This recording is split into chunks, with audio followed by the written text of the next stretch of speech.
বন্ধুরা চলে এসেছে আজকে আবার একটা দারুণ রেসিপি নিয়ে। আজকে আমি জ্যান্ত রুই মাছের আলু দিয়ে ঝোল করব। চলো রেসিপিতে স্টার্ট করেছি। প্রথমে আমি মাছগুলোকে হলুদ লবণ কাঁচা তেল মাখিয়ে রেখে দিয়েছিলাম। তারপর কড়াইটা বসিয়ে দিয়েছি, তেলটা গরম হলে পরে আমি মাছগুলোকে ওতে ভেজে তুলে নিয়েছি। তারপর হচ্ছে ওই তেলের ভেতরে আমি কিছু আলু হলুদ দিয়ে ভালো করে ভেজে তুলে নিচ্ছি। আর তেলের ভেতরে ফোড়ন দিয়ে দিয়েছি তোমার হচ্ছে একটা শুকনো লঙ্কা, গোটা জিরে, তেজপাতা, এলাচ আর দারচিনি, তোমার বড় এলাচ দিয়ে দিয়েছি। ফোড়নটা দেওয়ার পর ফোড়নটা একটু নাড়াচাড়া করে নেওয়ার পর তারপর আমি ওর ভেতরে একে একে পেঁয়াজ বাটা, রসুন বাটা দিয়ে ভালো করে পেঁয়াজ রসুন বাটাটা কষিয়ে নিয়েছি যাতে গন্ধটা খুব সুন্দরভাবে হয়।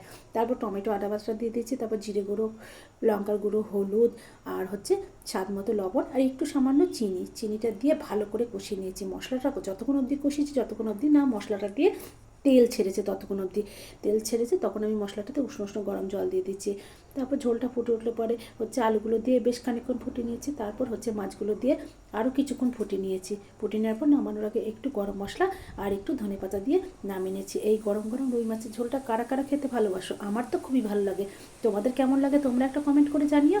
আর তোমরাও প্লিজ একবার বাড়িতে ট্রাই করে দেখো এই মাছের ঝোলটা, অবশ্যই তোমাদেরও ভালো লাগবে। ভালো লাগলে পরে অবশ্য করে আমার চ্যানেলটাকে লাইক, শেয়ার, সাবস্ক্রাইব করতে ভুলবে না।